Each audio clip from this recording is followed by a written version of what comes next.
அனைவருக்கும் இனிய மாலை வணக்கம். முதலில் இந்த நிகழ்வு தாமதமானதற்கு நாங்கள் மிகவும் வருந்துகிறோம். ஒரு சில தொழில்நுட்ப கோளாறுகளால் இந்த நிகழ்வு தாமதமாகிவிட்டது. நண்பர்களே, இன்றைய நமக்கு ஏற்கனவே தெரியும், கடந்த 8 மாதங்களாக கொரோனா என்ற வைரஸ் நம்முடைய அனைத்து உலக செயல்பாடுகளையும் நம்முடைய செயல்பாடுகளையும் முடக்கிவிட்டது.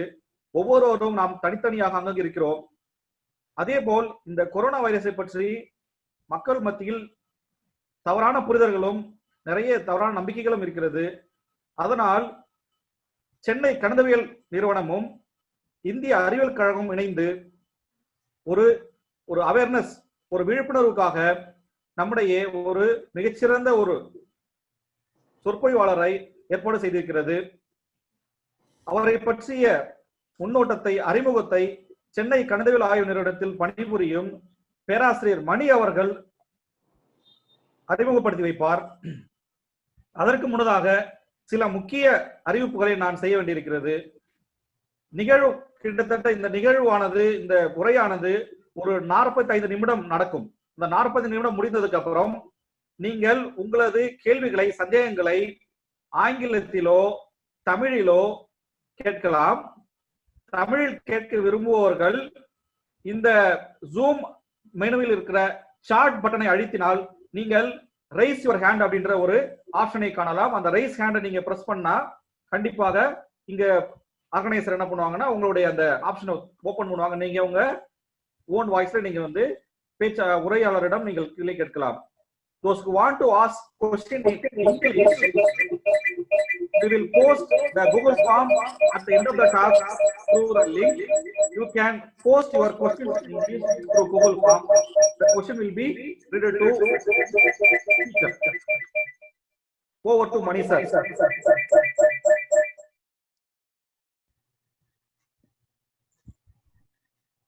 Professor Mani. அனைவருக்கும் மீட்டிங் லேட்டா ஆரம்பிச்சதற்கு மிகவும் வருத்தம். டாக்டர் மணி அவர்களை அறிமுகப்படுத்துவதில் மகிழ்ச்சி அடைகிறேன்.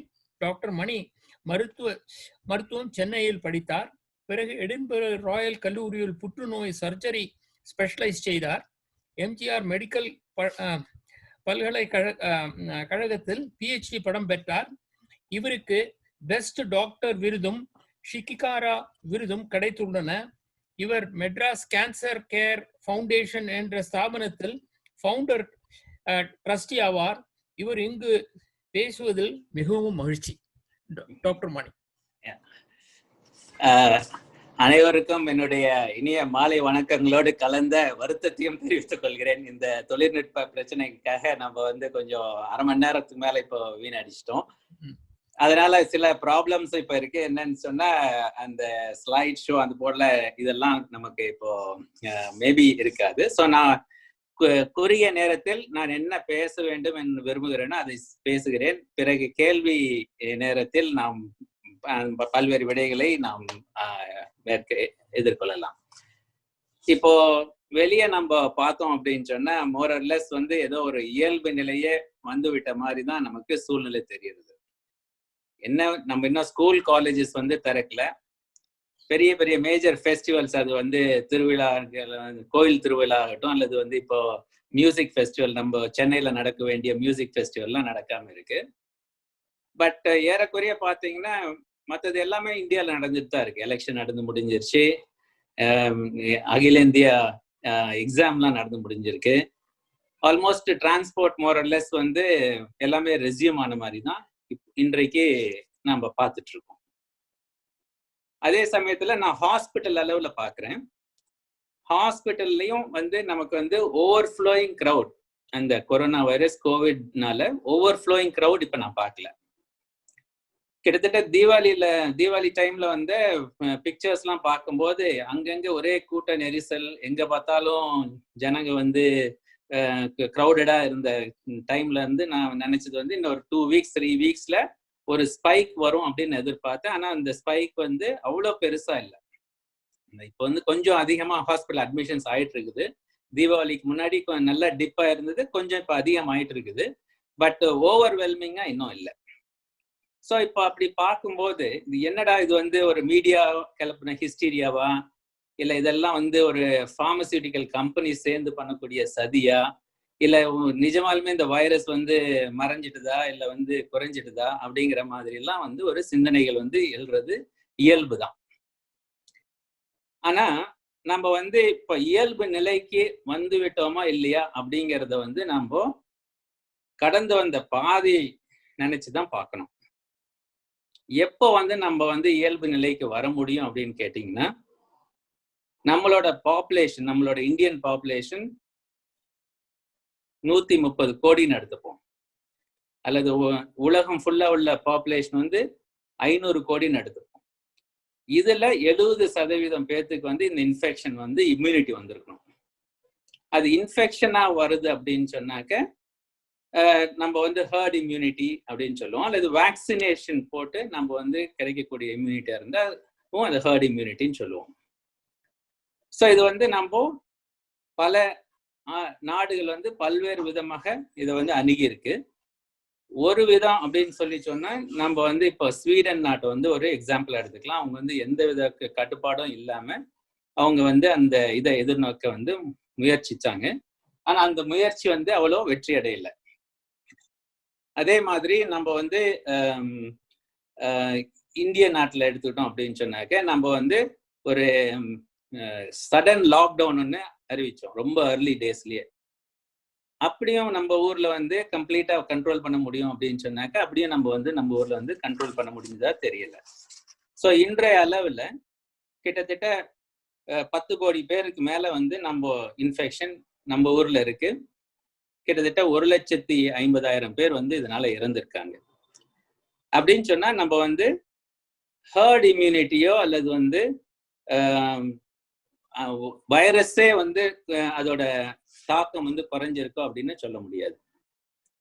இந்த கொரோனா வைரஸ் அல்லது COVID-19 அப்படிங்கிற வைரஸ் எடுத்துட்டோம்னு சொன்னா நம்ம தெரிஞ்சுக்க வேண்டியது 2 அல்லது 3 முக்கியமான விஷயங்கள் வந்து நம்ம தெரிஞ்சுக்கணும். ஒரு விஷயம் என்னன்னு கேட்டீங்கன்னா, இந்த கொரோனா வந்து நமக்கு வந்தது அப்படின்னு சொன்னா நாம வந்து இன்னொருத்தருக்கு பரப்பக்கூடிய தன்மை ஒருவரிலிருந்து ஒருவரா இருந்தா அது வந்து ரொம்ப நிதானமா பரவும். ஆனா நம்ம முன்னாடி எதிர்பார்த்தது என்னன்னு சொன்னீங்கன்னா, ஒருத்தர்ல இருந்து 3 பேர்த்துக்காவது குறைஞ்சபட்சம் அது பரவக்கூடிய ஒரு அமைப்பா இருக்கு இந்த கொரோனா வைரஸ் பொறுத்த வரைக்கும். அது ஒரு விஷயம். ஒருத்தர்ல இருந்து 3 பேர் வரைக்கும் அது பரவலாம் அப்படிங்கிறது. இன்னொரு விஷயம், சிம்டம்ஸே இல்லாம ஒருத்தருக்கு வந்து நோய் அறிகுறியே இல்லாம அவரால் வந்து பரப்ப முடியும் அப்படிங்கிறது வந்து மற்றொரு விஷயம்.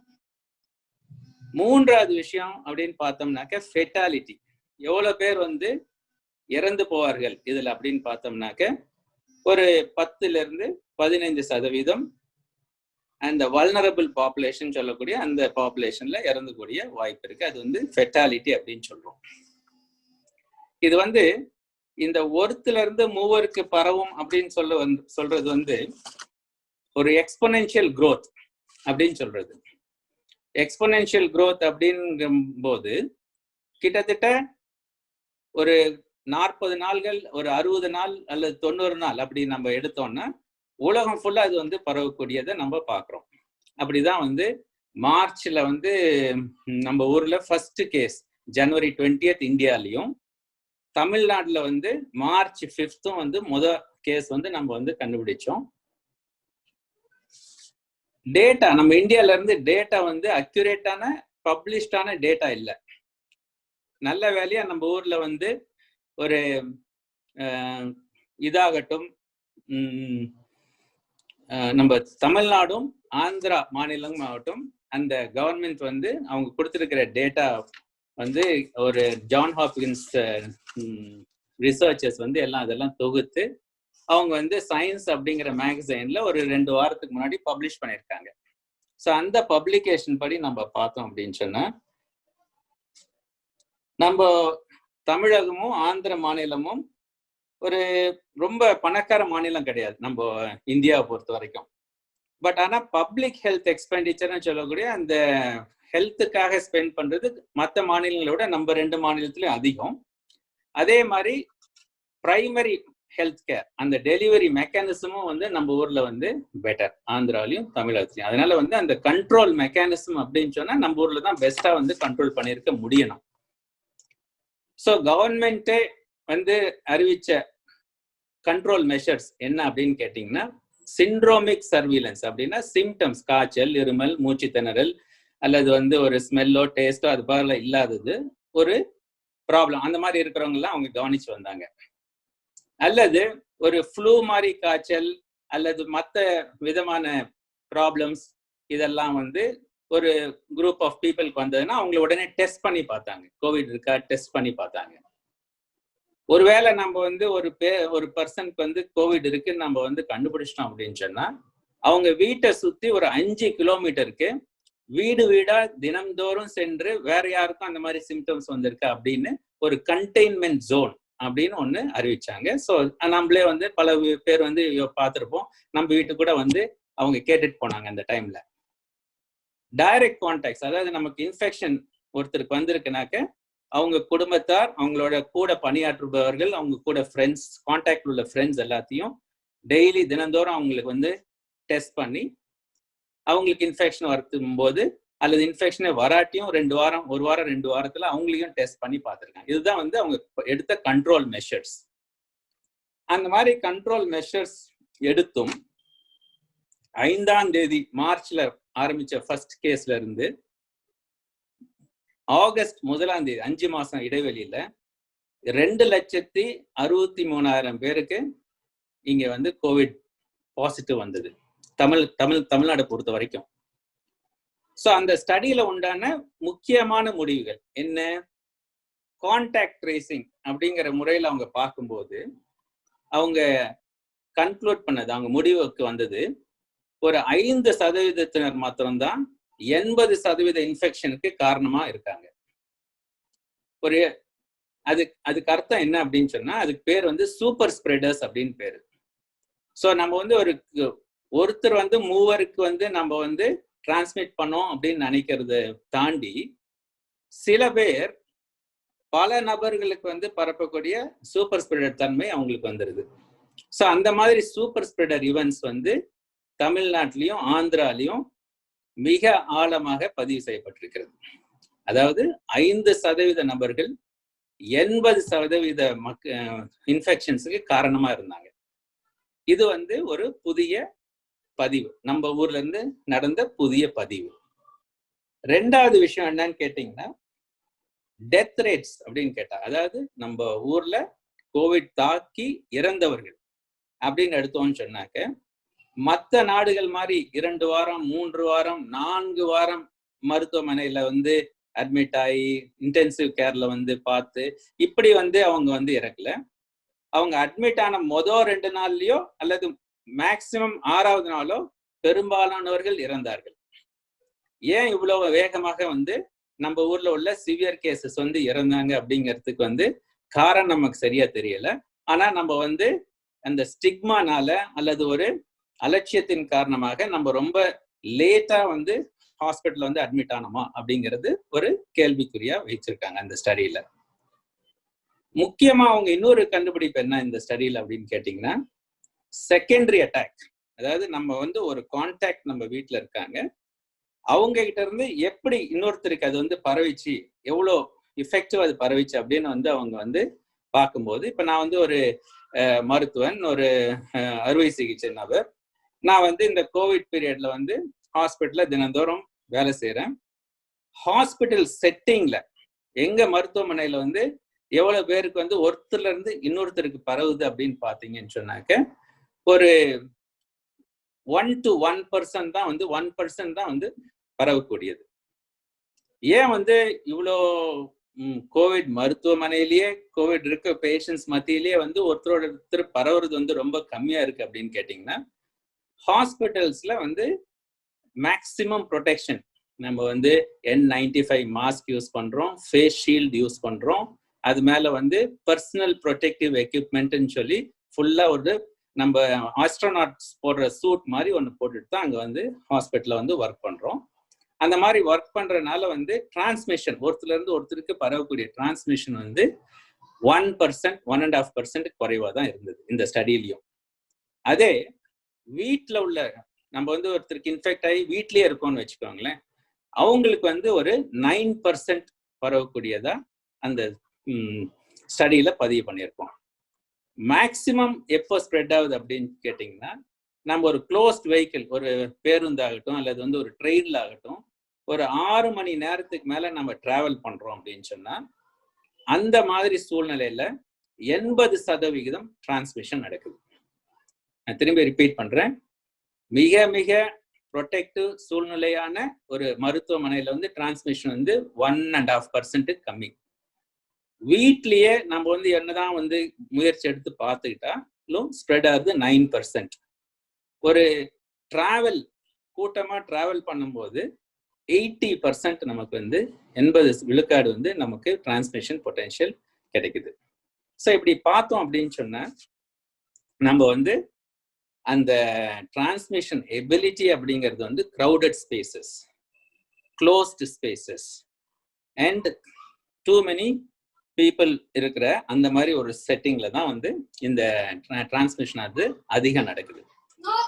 இதை தான் வந்து நம்ம ஜப்பான்ல ஆகட்டும் அல்லது வந்து சவுத் கொரியா ஆகட்டும், இந்த கிழக்காசிய நாடுகள்ல ஒரு சிறப்பு என்னன்னு பாத்தீங்கன்னாக்கா வந்து இந்த மாதிரி ஒரு இரும்பு கை கொண்டு லாக்டவுன் பண்ணாட்டியும் அவர்கள் வந்து இந்த விஷயங்களை வந்து நல்லா புரிஞ்சு வச்சிருந்திருக்காங்க. இன்ஃபேக்ட் வந்து எப்படி வந்து கிழக்காசிய நாடுகள்னால தைவான்லாம் எடுத்துட்டோம்னாக்க இவ்வளவு சிறப்பா கண்ட்ரோல் பண்ண முடியுதுன்னு அவங்க எல்லாரும் வந்து பிரமிச்சு போன டைம்ல பார்த்தோம்னா, இது வந்து ஏற்கனவே அவங்களுக்கு வந்து இந்த SARS-CoV-1 தாக்கி அவங்களுக்கு வந்து அந்த எக்ஸ்பீரியன்ஸ் இருக்கு. எப்படி இது பரவும், நம்ம அது மாதிரி பரவும் போது எப்படி நம்ம சோஷியல் டிஸ்டன்சிங் மெயின்டைன் பண்ணணும், எப்படி வாலண்டரியா நம்ம எல்லாம் மாஸ்க் வேர் பண்ணிக்கணும், எப்படி ஹேண்ட் ஹைஜீன் எல்லாம் வந்து நம்ம மெயின்டைன் பண்ணிக்கணும் அப்படிங்கிற அந்த ப்ரீவியஸ் எக்ஸ்பீரியன்ஸ் இருக்கிற காரணத்தினால கிழக்காசிய நாடுகள்ல வந்து அதோட கண்ட்ரோல் வந்து ரொம்ப ஈஸியாகவும் தாக்கம் குறைவாகவும் இருந்தது.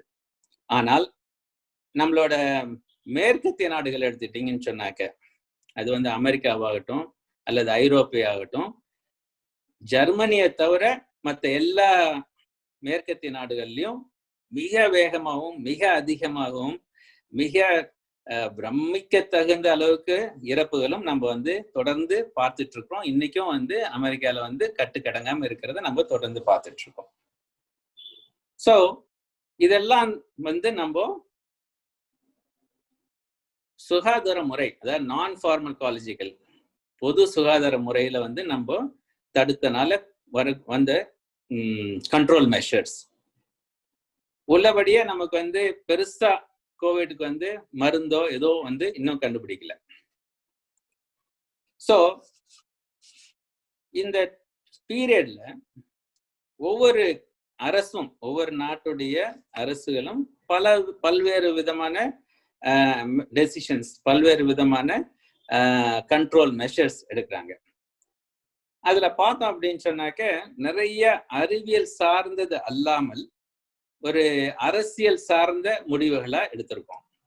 அது வந்து அமெரிக்காவாகட்டும், இந்தியா ஆகட்டும், பிரிட்டன் ஆகட்டும், எல்லாம் பெரும்பாலான நாடுகள்ல வந்து அரசியல் சம்பந்தமான முடிவுகள். ஏன்னா அவங்களுடைய பப்ளிக்கு எப்படி, எக்கானமிக்கு தகுந்த மாதிரி, பப்ளிக்கோட வேவ்லென்த் தகுந்த மாதிரி, ஃப்ரீக்வன்சி தகுந்த மாதிரி நம்ம வந்து அந்த முடிவுகளை எடுத்தோம். அரசியல் சார்பாக நம்ம வந்து அவ்வளவா வந்து தெளிவான முடிவுகள் எடுக்கல அப்படின்னு சொல்லலாம். அதனால கூட வந்து நம்மளோட இந்த கண்ட்ரோல் மெஷர்ஸ் வந்து கொஞ்சம் அதிகம் பலன் இல்லாம போயிருக்கலாம். அதே போல வந்து பொதுமக்கள் வந்து இனிஷியலா வந்து ஒரு பயங்கர ஃபியர் காம்ப்ளெக்ஸை தாண்டி ஒரு ஸ்டிக்மா. என்னோட ஃப்ரெண்ட்ஸ் எல்லாம் சில பேர் வந்து அவங்க அப்பார்ட்மெண்ட்ல டாக்டரா இருந்தாக்க அவங்க வந்து அந்த அப்பார்ட்மெண்ட்ல தங்க வேண்டாம், அவங்க வந்து ஒரு பெரிய ரிஸ்க் ஃபேக்டர் அப்படின்னு அவங்கள வந்து வாடகைக்கு இருந்தவங்க எல்லாம் வந்து வெளியேற சொல்லி பார்த்துருக்கோம். அதே போல சில மருத்துவர்கள் இறந்து போகும்போது அவங்கள வந்து அடக்கம் செய்யறதுக்கு கூட வந்து விடாம சில சமூகங்கள், அமைப்புகள் வந்து தடுத்துறதுலாம் நம்ம வந்து பார்த்துருக்கோம். ஸோ அந்த மாதிரி ஒரு ஃபியர், என்ன ஆகுமோ ஏதாகுமோ அப்படிங்கிறது. நார்மல் பப்ளிக்ல கூட ஒரு ஸ்டிக்மா, நமக்கு வந்து கோவிட்னு சொல்லிட்டாக்க யாரும் நம்ம கிட்ட வரமாட்டாங்க, அல்லது நம்மள வந்து இறந்து போனா சரியான சடங்குகள் வச்சு நம்மள வந்து அடக்கம் செய்ய மாட்டாங்க அப்படிங்கிற அந்த மாதிரி ஒரு ஸ்டிக்மானால யாருமே வந்து வெளிப்புறமாக வந்து அதை காட்டிக்கொள்ளாமல் இருந்தார்கள். ஆராய்ச்சியாளர்கள் மத்தியிலேயே வந்து பல பிரச்சனைகள் இந்த கோவிட் டைம்ல. இனிஷியலா வந்து நம்ம வந்து மாஸ்க் தேவையா தேவையில்லையா அப்படிங்கிற ஒரு டிஸ்கஷன், டிபேட், அவசியம் இல்லாத ஒரு டிபேட். அதை தாண்டி முக்கியமான டெக்னாலஜி உள்ள கண்ட்ரீஸ்ல கூட இமீடியட்டா அதுக்கு வந்து டெஸ்ட் கண்டுபிடிக்கிறதுக்கு ஒரு தாமதம். ஸோ அதனால டெஸ்டே இல்லாம பல ஊர்ல வந்து ரொம்ப நாள் மேனேஜ் பண்ணனால இந்த வைரஸ் ஆனது வந்து ஒரு 2 வாரம் 3 வாரம் கொடுத்தா இது வந்து மலமலன்னு எல்லா ஹோல் கண்ட்ரிக்கும் வந்து பரவக்கூடியதா இருக்கிறதுனால இது வந்து கண்ட்ரோல் பண்றது வந்து ஆராய்ச்சியாளர்கள்னாலேயே வந்து இது வந்து ப்ராப்ளமா சில டைம்ல முடிஞ்சிருக்கு. ஸோ இந்த மாதிரி வந்து நம்ம இப்போதைக்கு வந்து ஒரு இயல்பு நிலைக்கு வருவது அப்படிங்கிறது வந்து இந்த ஸ்டடி மூலியமா பார்த்தோம் அப்படின்னு சொன்னா நம்ம வந்து இன்னும் எப்படி வந்து மார்ச் மாசத்துல லாக்டவுன் அப்ப வந்து ஒரு ஃபியூ கேசஸ் கொஞ்சம் தான் வந்து பேஷண்ட்ஸ் இருந்தாங்க. ஆனா இன்னைக்கு இருக்கிற அளவுல ஒரு 10 லட்சத்து பேருக்கு வந்து ஆக்டிவ் இன்ஃபெக்ஷன்ஸ் இருக்கு. அந்த சூழ்நிலையில நம்ம எப்படி வந்து இயல்பு வாழ்க்கைக்கு திரும்ப முடியும் அப்படின்னா அதுக்கு ஒன்லி மெத்தட் இப்போதைக்கு இருக்கிறது வந்து ஒரு வேக்சின் ஆகுது. அந்த வேக்சின் ஆனது வந்து நம்ம வந்து எதிர்பார்த்த அளவுக்கு உண்டான வேக்சின் அமைஞ்சிருந்தா ரொம்ப சந்தோஷப்பட்டிருப்போம். எதிர்பார்த்த அளவுக்கு அப்படின்னு சொன்னாக்க வந்து நம்ம வந்து வேக்சின் ஆனது வந்து ஒரு வாய் வழியா போலியோ கொடுக்குறோம் பாத்தீங்களா, அந்த போலியோ டோஸ் மாதிரி 1 டோஸ் ஒரே டோஸ்ல வந்து கொடுக்குற மாதிரியே அமைஞ்சிருந்தாக்க ரொம்ப நல்லா இருந்திருக்கும். அதே டைம்ல வந்து அது வந்து சாதாரண ஸ்டோரேஜ் கண்டிஷன்ஸ், ரொம்ப வந்து டீப் ஃப்ரீசிங் இல்லாம ஆர்டினரி ரெஃப்ரிஜிரேட்டர்லயோ அல்லது ரெஃப்ரிஜிரேட்டரே இல்லாம ஒரு சாதாரண மெடிசனாவோ அமைஞ்சிருந்தா அது வந்து ரொம்ப டெஃபினட்டான ஒரு சக்சஸ்ஃபுல்லான வேக்சினா அமைஞ்சிருக்கும். ஆனா இப்ப நமக்கு அமைஞ்சிருக்கிற வேக்சின் ஆனது வந்து டெக்னாலஜிக்கலி வந்து ரொம்ப ஹை. ஏன்னு சொன்னாக்க வந்து ஒரு வருஷத்துக்குள்ள வந்து அது பல எக்ஸ்பெரிமெண்டல் ஸ்டேஜஸை தாண்டி, அது phase 1 phase 2 phase 3ன்னு சொல்லுவோம்.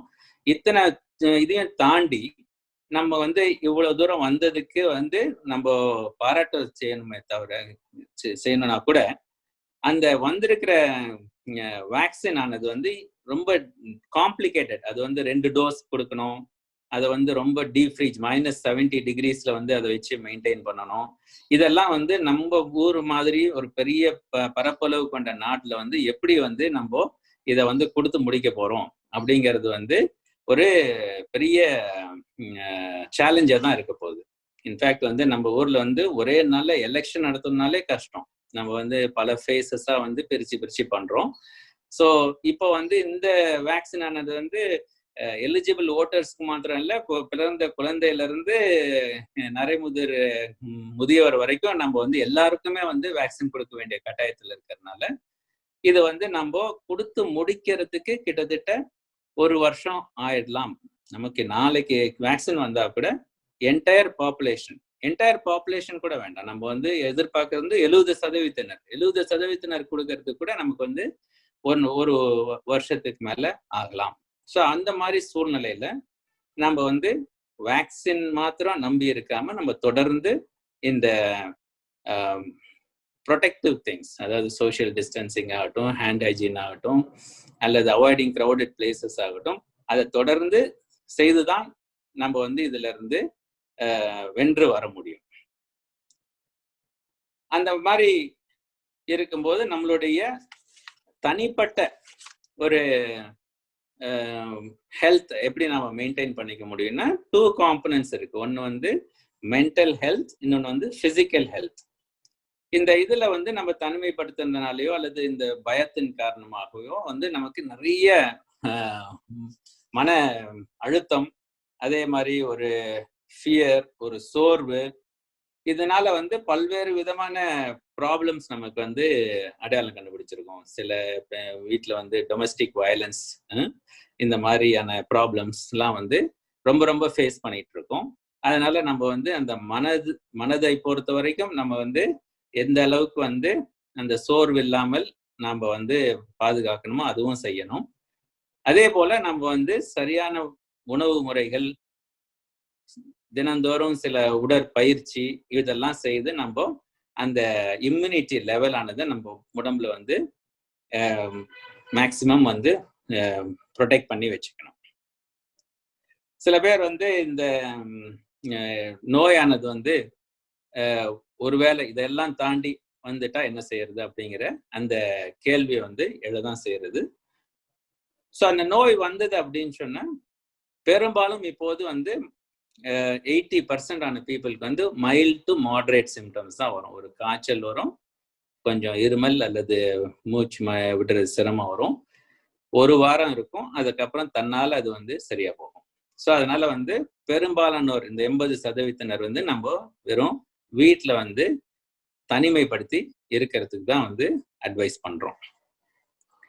அதை தாண்டி வந்து மூச்சு திணறல் அதிகமாகுது அல்லது வந்து நமக்கு வேற problems, cardiac problems, neurology problems அப்படின்னு சொல்லி வருது, அல்லது நமக்கு வந்து மற்ற மெடிக்கல் ப்ராப்ளம்ஸ், ஒரு சுகர் ஆகட்டும் அல்லது பிபி ஆகட்டும், இந்த மாதிரி ரத்த கொதிப்பு இதெல்லாம் வந்து இருக்கு அப்படின்னு சொன்னா நம்மளுடைய சிவியரிட்டி வந்து அதிகமாகுமோ அப்படிங்கிற ஒரு பயத்துல நம்ம வந்து இந்த இது மாடரேட் சிம்டம்ஸ் இல்லாட்டினா கூட நம்ம வந்து மருத்துவமனையில வந்து சேஃபா அட்மிட் ஆயிடலாம் அப்படின்னு சொல்லி நம்ம எண்ணக்கூடும்.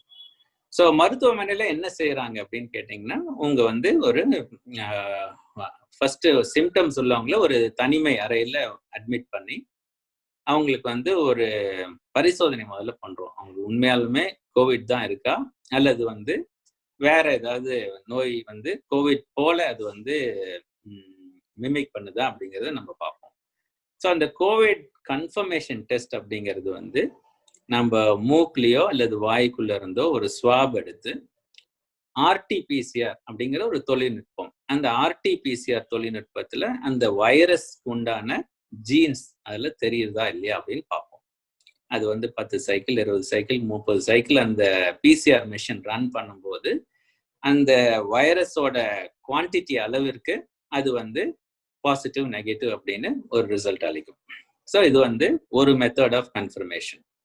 இன்னொரு மெத்தட்ல பார்த்தோம் அப்படின்னா லங்ஸ் தான் இது வந்து முதல் தாக்குறது. முதல்ல வந்து மூக்குலையும் தொண்டையிலையும் முதல்ல பாதிச்ச வைரஸ் நேரா லங்ஸை தான் வந்து அடுத்து பாதிக்கும். ஸோ லங்ஸை வந்து நம்ம சிடி ஸ்கேன் முறையில பார்த்தோம்னா இதுக்கு வந்து கிரவுண்ட் கிளாஸ் அப்பியரன்ஸ் அப்படின்னு அந்த நம்ம விண்டோஸ்க்குலாம் வந்து கொஞ்சம் இந்த கிளாஸ் போடுறோம் பார்த்தீங்களா, அந்த மாதிரி கிரவுண்ட் கிளாஸ் அப்பியரன்ஸ் மாதிரி அந்த சிடி ஸ்கேன்ல தெரிஞ்ச அது வந்து கோவிட் கொண்டான அறிகுறி அப்படின்னு எடுத்துட்டு அதுக்கு நம்ம ட்ரீட்மெண்ட் பண்ணுவோம். ஸோ இது வந்து கன்ஃபர்மேஷன் முறை.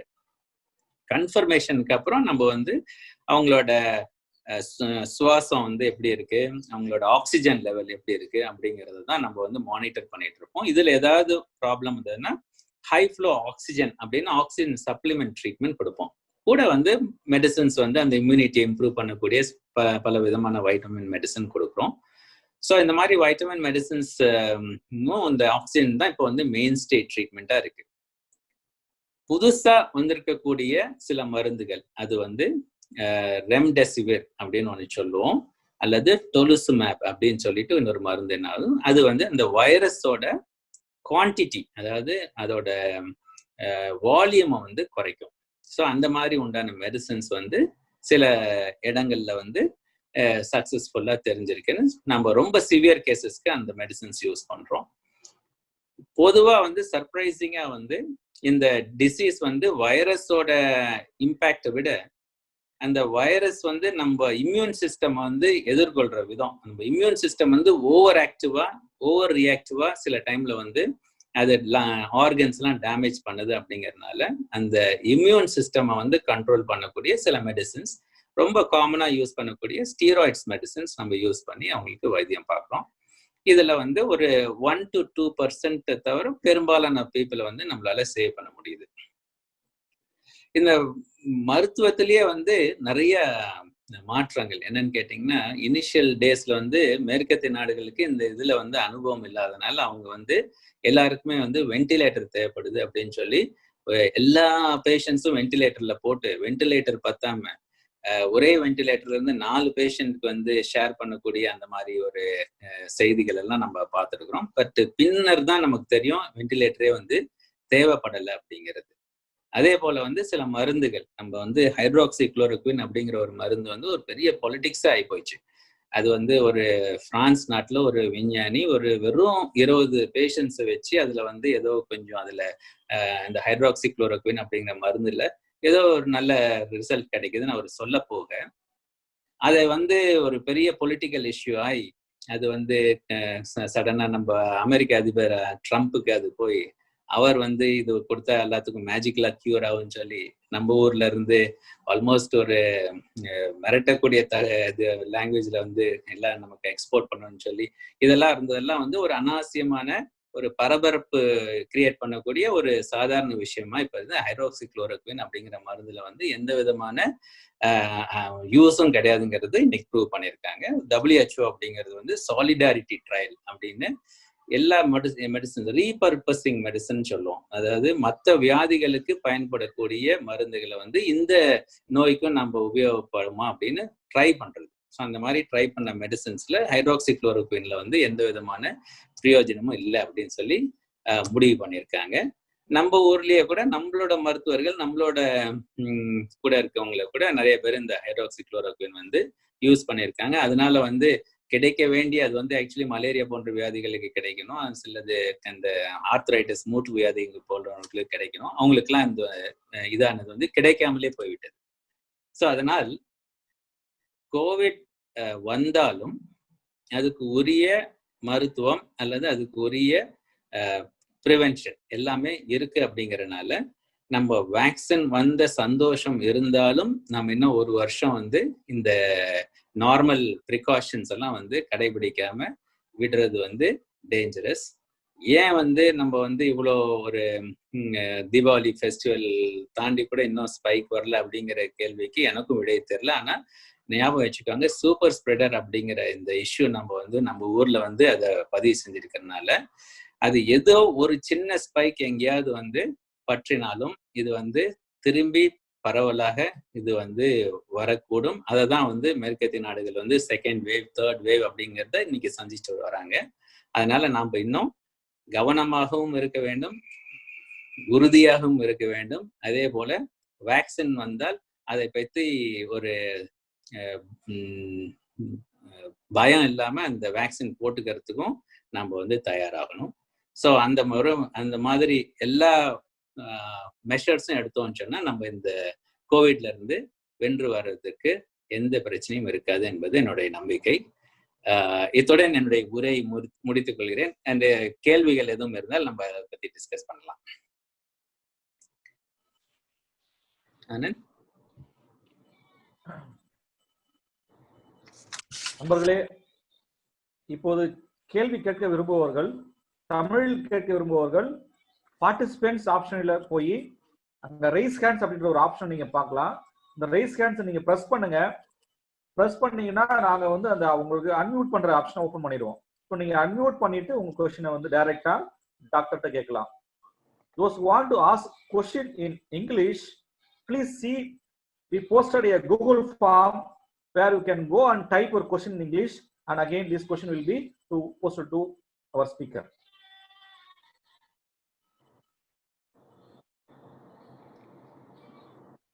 ஜோசப், நீங்க மாடரேட் பண்ண போறீங்க இல்லையா? Yes sir. So of course you can also I'll தமிழ்ல டைரக்டா உங்களுக்கு கேட்றுவாங்க.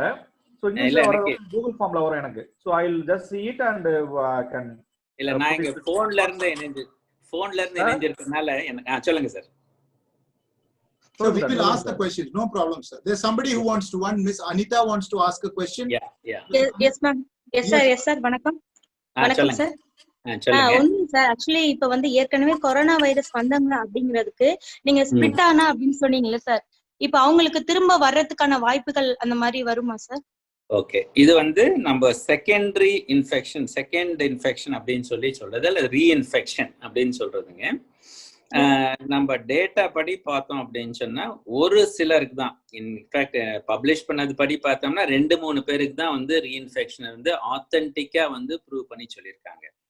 ஸோ இதை ஏன் வந்து நம்ம வந்து ரொம்ப முக்கியமா தெரிஞ்சுக்கணும் அப்படின்னு கேட்டிங்கன்னா, இது வந்து இன்ஃபெக்ஷன் வந்து நமக்கு இம்யூன் ரெஸ்பான்ஸ், நம்ம உடம்புக்கு எதிர்ப்பு சக்தி வந்த பிறகு அந்த எதிர்ப்பு சக்தியானது வந்து எவ்வளோ நாளைக்கு இருக்கும், அது வந்து எவ்வளோ ஃப்ரீக்வெண்டா நம்ம வந்து அதை பூஸ்ட் பண்ண வேண்டியது இருக்கு அப்படிங்கிற அந்த முக்கியமான ஒரு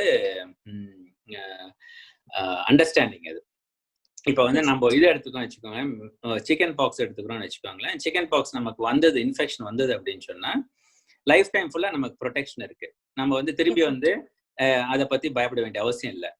இதுவே வந்து நம்ம சிக்கன் பாக்ஸ் வராம நம்ம வந்து வேக்சின் போட்டுக்கிறோம்னு வச்சுக்கோங்க, அப்பயுமே வந்து நமக்கு சில ப்ரொடெக்ஷன் இருக்கு. ஸோ இந்த வைரஸை பொறுத்த வரைக்கும் 2 விதமா அணுகலாம். ஒண்ணு வந்து இன்ஃபெக்ஷன் வந்த பிறகு என்ன இம்யூன் ரெஸ்பான்ஸ் வருது அப்படிங்கிறது, அல்லது வேக்சின் போட்ட அப்புறம் என்ன இம்யூன் ரெஸ்பான்ஸ் வருதுங்கிறது 2 விதமா பார்க்கணும். சில வைரஸ் இப்ப வந்து நம்ம உங்களுக்கு எக்ஸாம்பிள் சொல்லணும்னா, டெட்டனஸ் அப்படிங்கிற ஒரு வைரஸோ அல்லது வந்து ஹியூமன் பேப்பிலோமா வைரஸ்னு இருக்கு. இதெல்லாம் வந்து நமக்கு வந்து இன்ஃபெக்ஷனை விட வேக்சின்ல வந்து இம்யூன் ரெஸ்பான்ஸ் அதிகம். ஸோ வேக்சின்ல தான் வந்து ஒரு சூப்பர் ஹியூமன் ரெஸ்பான்ஸ் நமக்கு வரும். அது இன்ஃபெக்ஷன்ல கூட அவ்வளவு வராது. அதே நம்ம மீசல்ஸ் எடுத்துட்டோம்னாக்க, மீசல்ஸ் நேச்சுரல் இன்ஃபெக்ஷன்ல தான் வந்து பிகெஸ்ட் இம்யூன் ரெஸ்பான்ஸ் வரும். வேக்சின்ல வந்து அதை விட கொஞ்சம் கம்மியா தான் வரும். ஸோ நம்ம ரொம்ப நாளா இந்த கோவிட் வந்து எந்த குரூப்ல சேரும் அப்படின்னு நமக்கு வந்து இன்னும் வந்து ஒரு கிரிப் கிடையாது. இந்த இதை வந்து நம்ம இன்ஃபெக்ஷன் வந்தவங்கள வந்து ரீஇன்ஃபெக்ஷன் வந்து இப்போ 8 மாசம் காலத்துல வந்து பெரும்பாலும் நம்ம பார்க்காதனால, நம்ம சைனால ஆகட்டும் அல்லது வந்து இட்டலியில ஆகட்டும், பெரும்பாலும் பார்க்காதனால குறைந்தபட்சம் 6 மாசத்துல இருந்து ஜாஸ்தியா தான் நமக்கு அந்த இம்யூன் ரெஸ்பான்ஸ் வந்து டியூரபிலிட்டி இருக்கும்னு நான் எதிர்பார்க்கிறேன். ஏதோ 1-2 பேருக்கு வந்து அங்க இங்க வந்திருக்கிறது வந்து டிஃப்ரெண்டான விஷயமா இருக்கலாம். அவங்களுக்கு வந்து அவங்களோட உடம்போட தன்மையினால அந்த மாதிரி இருந்திருக்கலாமே தவிர, இம்யூன் ரெஸ்பான்ஸ் வந்து இது வந்து டியூரபிலிட்டி குறைந்தது 6 மாசம் இருக்குங்கிற நம்பிக்கை எனக்கு இருக்கு. அதனாலதான் நம்ம வேக்சின் வந்து இன்னைக்கு 2 டோஸ் போடுறோம். 1 மந்த் இடைவெளியில வந்து 2 டோஸ் போட்டோம்னாலும் அடுத்த 6 months to 1 year ஆகுது நமக்கு அந்த ப்ரொடெக்ஷன் இருக்கணும். இல்லைனாக்க திரும்பி வந்து நம்ம இந்த வேக்சினை போட்ட வண்ணமா தான் இருக்கணும். ஸோ அதனால வந்து இந்த இம்யூன் ரெஸ்பான்ஸ் வந்து எவ்வளவு நாளைக்கு தாக்கு பிடிக்கும் அப்படிங்கிற அந்த கேள்வி ஒரு கேள்விக்குறியாவே தான் இருக்கு. நம்ம பதில் கிடையாது. நம்ம இந்த phase 4 ட்ரையல்னு சொல்லுவோம். இந்த வேக்சின் எல்லாம் வந்த பிறகு phase 4 ட்ரையல்னு சொல்லுவோம். அதை நம்ம அதை வெயிட் பண்ணி பார்த்தோம்னா தான் நமக்கு வந்து அந்த ரீஇன்ஃபெக்ஷன் வந்து பாசிபிலிட்டி இருக்கா, அல்லது வந்தா எவ்வளவு நாள் கழிச்சு வரும், அது வரக்கூடியது வந்து மைல்டா வருமா இல்ல ரொம்ப அதிவேகமா வருமா அப்படிங்கிறதெல்லாம் நமக்கு தெரியும். Okay sir, thank you sir. Joseph, could you take let's take one question from the Google form and one question from the participants. Is that okay, Joseph?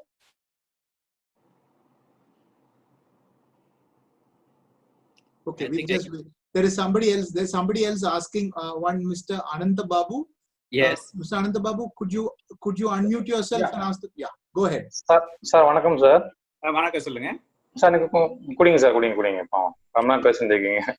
சொல்லுங்க சார். நான் ஒரு பள்ளியினுடைய ஆசிரியர் பேசுறேன் சார். நானு இப்ப மாணவர்களுக்கு பள்ளிகள் திறக்கப்படுவதற்கு எந்த மாதிரி சாத்தியக்கூறுகள் இருக்கு சார்? ஏன்னா ஆன்லைன் வகுப்புன்றது பாத்தீங்கன்னா மாணவர்களுக்கு ஒரு கடினமா தான் இருக்குது.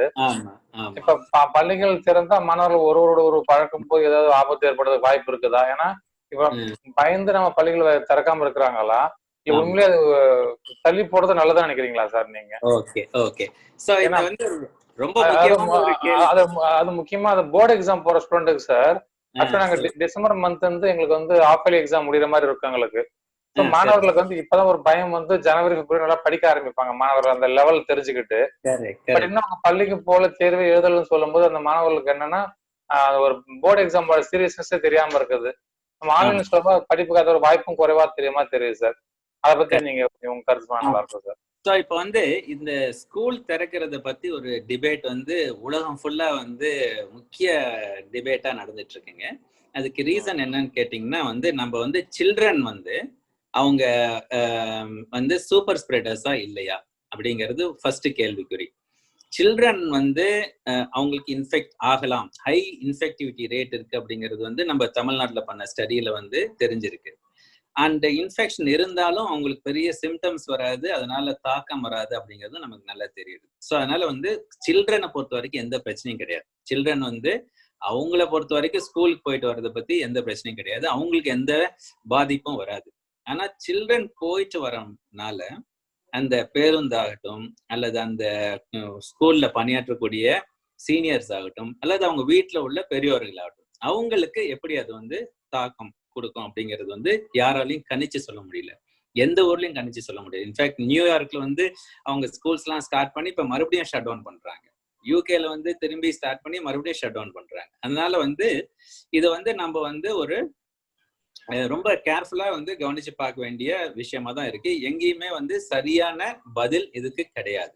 ஆனால் நம்ம என்னென்ன எதிர்பார்க்கணும் அப்படிங்கிறது நம்ம வந்து ஸ்கூல் திறக்கும் போது என்னென்ன எதிர்பார்க்கணும். நீங்க சொன்ன மாதிரி போர்டு எக்ஸாம் உள்ளவங்களே நம்ம பர்மனண்டா எப்படியே வச்சிருக்க முடியாது. ஸோ நம்ம எப்படி அதை வந்து வெல்ல முடியும் அப்படின்னு கேட்டீங்கன்னா, ஒண்ணு வந்து வரக்கூடிய எல்லா பணியாளர்களும் எல்லா ஸ்டூடெண்ட்ஸும் எல்லா டீச்சர்ஸும் வந்து ப்ராப்பரா வந்து நம்ம டெம்பரேச்சர் ரெக்கார்ட் பண்ணி அவங்களுக்கு வந்து உரிய டெஸ்ட் அப்போ தேவையும் போது அல்லது சிம்டம்ஸ் இருந்தாக்க அவங்க வந்து வாலண்டியரா வீட்டுல தங்குற மாதிரி உண்டான ஒரு ஏற்பாடு செய்யணும். அதே போல வந்து ஸ்கூல்ல பொறுத்த வரைக்கும் முடிஞ்ச அளவுக்கு ஓப்பன் கிளாஸ் ரூம்ஸ், நல்ல வென்டிலேட்டட் கிளாஸ் ரூம்ஸ் அண்ட் நல்ல சோஷியல் டிஸ்டன்ஸ் மெயின்டைன் பண்ற ஏரியாவாகவும் எல்லாருமே வந்து மாஸ்க், முகக்கவசமோ அல்லது ஃபேஸ் ஷீல்டோ வேர் பண்ணி தான் படிக்க வேண்டிய ஒரு கட்டாயமோ நம்ம வந்து மெயின்டைன் பண்ண முடியும் அப்படின்னா நம்ம வந்து ஸ்கூல் திறக்கலாம். மிகுந்த கவனத்தோட நம்ம திறக்கலாம். சார், இப்போ நான் உங்க இங்கிலீஷ்ல கொஞ்சம் क्वेश्चन ஒன்னு கேக்குறேன் உங்கள்ட்ட. சொல்லுங்க. நமஸ்தே sir, my relative was infected and cured within 2 weeks. Okay. How can we prevent the person from getting infected again? Where can we get the vaccine? Okay, so the first thing is the need for the vaccine for an infected and cured person will be the first question to answer. Okay, suppose we have vaccine tomorrow, the vaccine will be prioritized. The vaccine will be given only for all the health workers, followed by all the senior citizens and people who are living in closed residential spaces like retirement homes and things like that. The second priority will be given for people who will be going into all these industrial places and into the manufacturing sector who are going to restart the economic activity. They will get the preference. And finally, only the rest of the people are going to get the vaccines, if at all. So, if you are asking me whether if the vaccine is required for a person who was infected and cured, he will be last in the line, in the first. That's the answer for the question regarding vaccine. And where you can find the vaccine, we'll have to wait to see, because India has not officially given any approval for any vaccine so far. Once the approval is given, then we will find out the places where it is available. For the second question, whether can he get reinfected, the likelihood of reinfection is exceptionally rare. So therefore, I would not worry about a reinfection on that person at all. Okay, just Joseph, just hold on. There's one Mr. Surya who wants to ask a question. Mr. Surya, please go ahead. Good evening, sir. சொல்லுங்க. இப்போ இந்த vaccine வரது, ரஷ்யால இருந்து vaccine வரது, Pfizer vaccine is coming. All country is developing its vaccine. Yeah. Normally there is a time period for developing 5 to 10 years. Correct. So correct. How effective are these vaccines? Some 80%, 95%, something is told. Okay. Yeah. So, see, unusually now, this is the first time in history this is happening. So therefore, this is a remarkable thing that we achieved. Within 1 month, China declared the exact gene sequence of this virus that was put in the public database. After which, in 6 weeks' time, people started the process of finding out the probable vaccine candidates.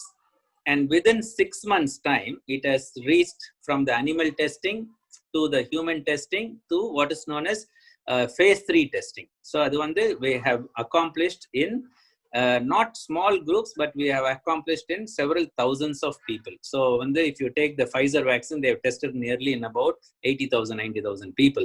And if you looked at the Moderna vaccine also, they have tested in quite a few thousands of people. And so is the case with Covaxin in China or the Sputnik vaccine in Russia. So therefore, the testing number seems to be high, but I will not be swayed by the testing numbers alone, because we are not sure how much of vaccines was actually given to the high-risk contacts and how much was given to the vulnerable people, especially with the ones who had a comorbid condition. So we are unclear.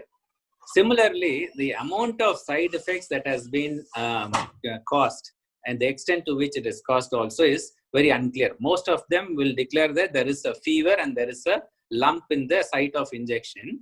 But beyond that, how much of side effects is going to cause, we'll have to wait to see. There is another entity called infection escalation. That is, because of the vaccine, you can get a more severe infection. So all these things, we need to wait to see as to how it happens. There is another problem. The other problem is, when you say that, say for example, in India, we conducted the Oxford vaccine trial. Let us say we got the vaccine and then we had the antibody response for it. Now, over a period of time, if we think that if there is another vaccine which is much more superior, which is more effective and more durable, should I go and get the other vaccine also? It becomes a question that people will start asking. So therefore, to your question, whether it is possible to do research which takes 10 to 15 years within a 1 year period of time, we have to do, because this is a pandemic which has not happened in 100 years. So we have to do that, and we have reasonable, credible evidence to say that it is safe enough and efficient enough. So therefore, we have to use that. There is no two ways about it. The second point, whether which vaccine to choose, will largely depend upon many things, which is one of which is the possibility that how easy it is to deliver these vaccines to remote areas, to poorer sections of the people, etc. So we'll have to wait to see. So each country has to take its own decision. For example, the Britain government has given the go-ahead for the Pfizer's vaccine, and the first candidate and subsequent batches have started getting inoculated there with the vaccine. So if you ask the question, how is it going to play out in India, we'll have to wait to see how our government is going to react to that. Dr. Mani, there's another question here. Yeah. It says the detected numbers are order of magnitudes less than the antibody survey. So taking into account 30 to 50% people have already acquired immunity, and adding the possibility of a pre-existing immunity in India, why can't we claim that the population has already achieved herd immunity? Excellent question. Excellent question. So the seroprevalence study done by the ICMR put somewhere in 20 and 30%. That is what I understand the last. So 20 and 30% seroprevalence is not sufficient to cause herd immunity. So we should cross at least 70-80%.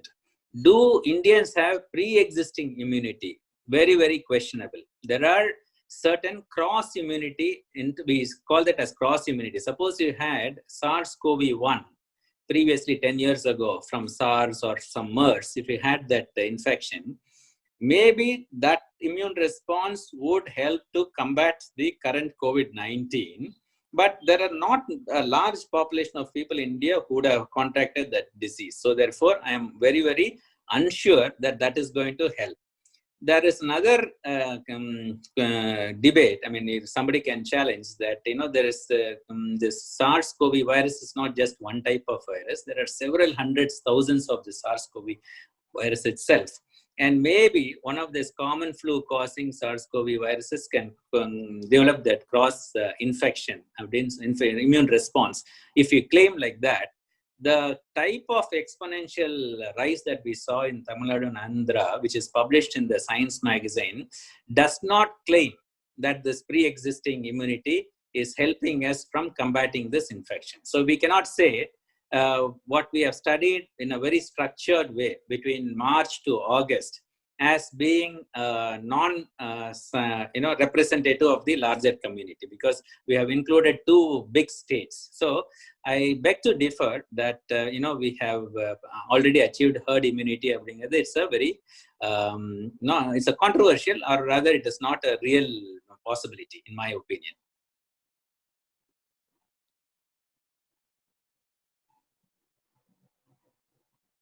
Anand? Yes, sir. One second. So the next question is, can the virus be destroyed by any methods using radiation? All right. See, the virus being destroyed by radiation, how will it help? See, first of all, this virus is a RNA virus, agreed. So you can use a large volume of radiation to kind of completely dismember the components of this vaccine, this virus, agreed. But how would you use that on human beings? We cannot radiate a whole human being because they contracted the virus. So therefore, to say that you can eliminate the virus by usage of radiation does not apply for public health policy. It may be helpful in a lab setting where we are doing some experiments in research about this SARS-CoV virus. There it may be applicable, but it's not applicable for regular medical help or a public health policy. Sir, கேட்டிருக்காரு கொரோனாவின் வீரியம் குறைந்து அதுவே இல்லாமல் போக வாய்ப்புள்ளதான்னு கேட்டிருக்காரு ஒருத்தர்.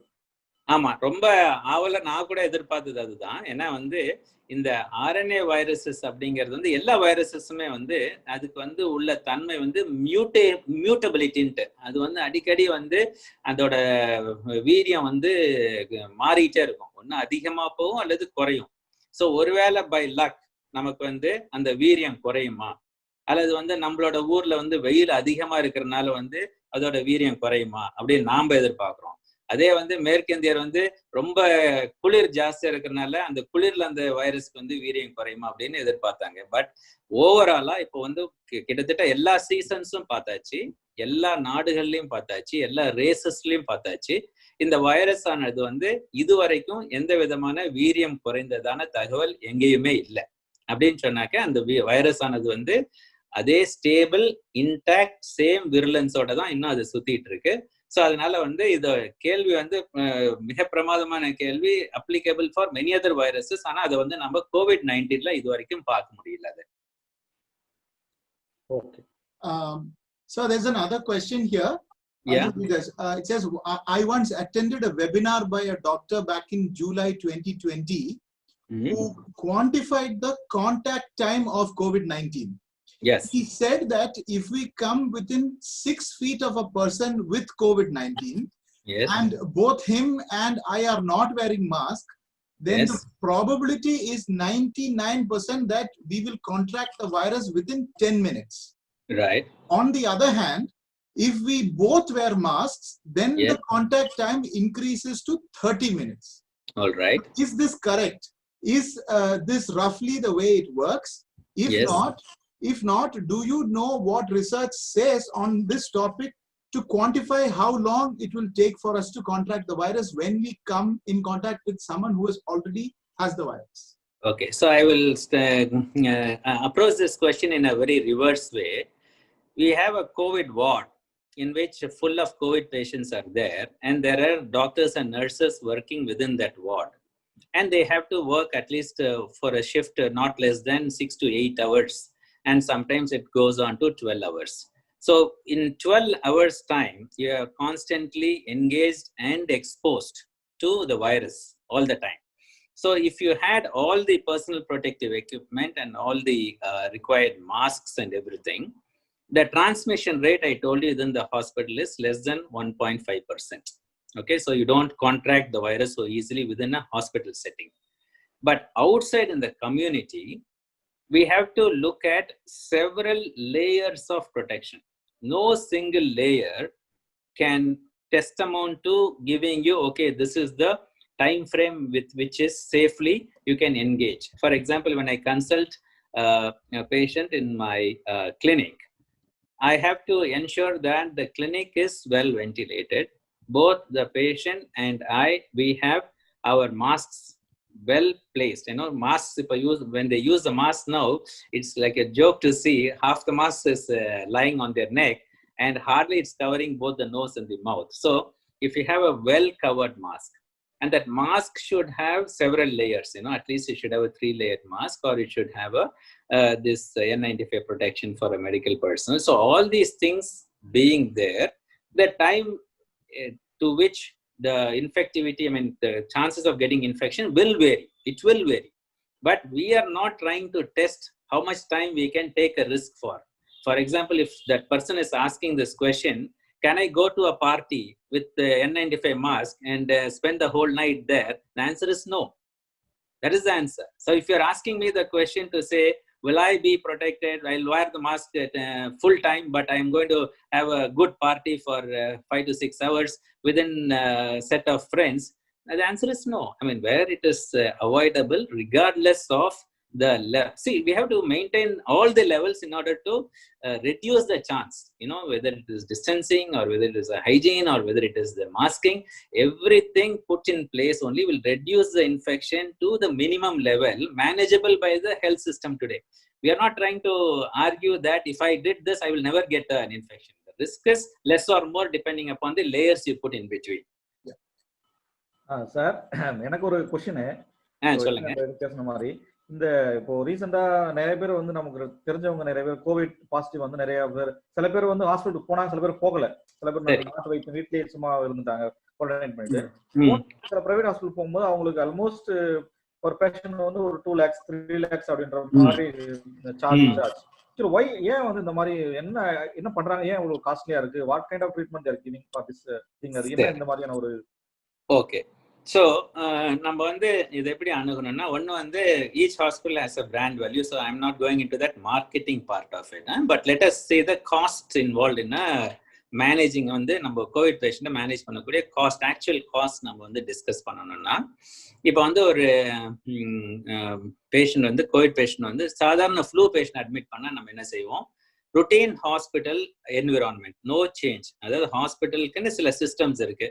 Patient வந்து அட்மிட் பண்றோம், அவங்களுக்கு தேவையான டெஸ்ட் பரிசோதனைகள் பண்றோம், அப்புறம் தேவையான ட்ரீட்மெண்ட், ஆக்சிஜன் ஆகட்டும், ஆன்டிபயோட்டிக்ஸ் ஆகட்டும், அல்லது வேற சப்போர்ட்டிவ் ஐவி ஃப்ளூயிட்ஸ் அந்த மாதிரி இதுக்காக இது வந்து ஸ்டாண்டர்ட் திங் இல்லைங்களா? ஆனா அது கோவிட் பேஷண்டா வந்து அட்மிட் ஆகும்போது, ஃபர்ஸ்ட் ஆஃப் ஆல் ஹாஸ்பிட்டல் வந்து கோவிட் பேஷண்ட் தனியா ஒரு ஏரியா இயர்மார்க் பண்ணணும். ஸோ அது வந்து cannot be approached by other common people, normal people. அவங்க ஃபேமிலி மெம்பர்ஸே வந்து உள்ள வர முடியாது. ஸோ இது ஃபர்ஸ்ட் திங். செகண்ட் வந்து நம்ம அங்கே உள்ள நர்சஸ், நர்சிங் கேர் உள்ள நர்சஸ் பார்த்தோம்னு சொன்னாக்க, அவங்களுக்கு வந்து 3 shifts போட்டாக்க பர் டே வந்து 3 nurses will have to look after that patient. ஆச்சுங்களா? ஸோ 3 nurses-க்கும் வந்து நம்ம personal protective equipment, let us சே இப்போ ஒரு 2000 ரூபாய் ரூம்ல வந்து ஒருத்தர் அட்மிட் ஆகிறாருன்னு வச்சுப்போம். அந்த 3 nurse பர் டே அவங்களோட personal protective equipment, let us say cost 2000 rupees per இது. It varies, cost varies. Let us argue that it is 2000 on the higher side. So ஒரு நாளைக்கு 3 பேர் வந்து அந்த ட்ரெஸ் மாத்திரம்னா இட் காஸ்ட் அபவுட் 6000 rupees. இந்த நர்சிங் ஸ்டாஃப் வந்து அதோட நிற்க மாட்டாங்க. அவங்க வந்து ஒரு 4 days ஒர்க் பண்ணாக்க they have to be sent out for quarantine for 1 week. Then they will go back to rest for another 1 week and then only they can be recirculated. புரியுதா நான் சொல்றது உங்களுக்கு? So the entire staff, the dynamics by which we can care for that single patient who gets admitted in a normal 2000 rupees room, if it was a flu, all these overheads are not required. ஆனா நம்ம இது கோவிட்ல வந்து இந்த overheads வந்துடும். அப்புறம் ஒவ்வொரு விஷயங்களும் வந்து நமக்கு வந்து அந்த மூமெண்ட்ஸ் ஆனது, மெடிசன்ஸ் ஆனது எல்லாமே வந்து பிகம்ஸ் டிஃபிகல்ட். ஸோ அதனால வந்து ஒரு நார்மல் பர்சன் வந்து சாதாரண ஃப்ளூக்கு வந்து 2000 ரூபாய் ரூம்ல 1000 ரூபாய் மெடிசன்ல 5 நாள் தங்கிட்டு நம்ம வெளியே போவோம்னா ஒரு 15000 ரூபாய் செலவாகும். அப்படின்னா இதே ஒரு கோவிட்னால வந்தக்கூடிய இதுக்கு நீங்க 3 times நீங்க ஆட் பண்ணிக்கலாம்.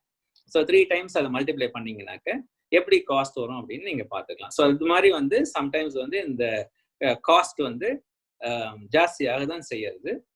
அது வந்து நம்ம வந்து பொது மருத்துவமனையில, அரசு மருத்துவமனையில வந்து அரசு அந்த காஸ்ட்டை வந்து ஏத்துக்குது. நம்ம பிரைவேட் ஹாஸ்பிட்டல்ஸ்ல வந்து அவங்க பேஷண்ட்ஸை வந்து சார்ஜ் பண்ணி அதை எடுத்துக்கிறாங்க.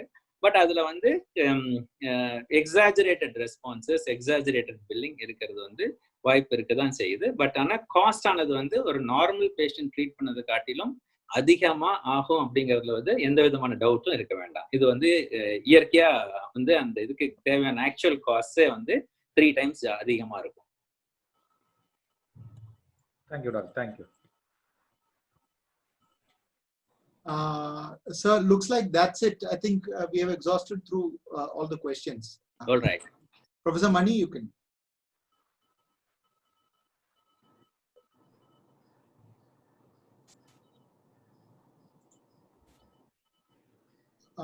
Mani sir, we can't hear you. We cannot hear you. Could you cross check your mic, please? I have done it. Oh, that means the other one is muted. Yeah, everything is muted. Is it now? Can you hear me? Yes, sir. Yes, sir. Okay. Hello? A little lower. Okay. Yes, go ahead. Okay. Doctor Mani நம்மளுக்கு அநேக விஷயம் கோவிடை பற்றி சொல்லி இருக்கிறார். அது எல்லாருக்கும் மிக உபயோகமாக இருக்கும். மிகவும் நன்றி, மனமார்ந்த நன்றி. Thank you. Thank you doctor Mani. Thank you sir. Thank you, sir. Thank you, participants. Thank you. Joseph? Okay. So இந்த நிகழ்வில் கலந்து கொண்ட அனைவருக்கும் மனமார்ந்த நன்றிகள். கூடிய விரைவில் இந்த ரெக்கார்டட் லெக்சர் வந்து அதுக்கான வெப்சைட்ல வந்து போஸ்ட் பண்ணிடுவாங்க. நீங்க வந்து பின்னால கூட நீங்க இதை திரும்ப பார்த்துக்கலாம். நன்றி அனைவருக்கும். நன்றி.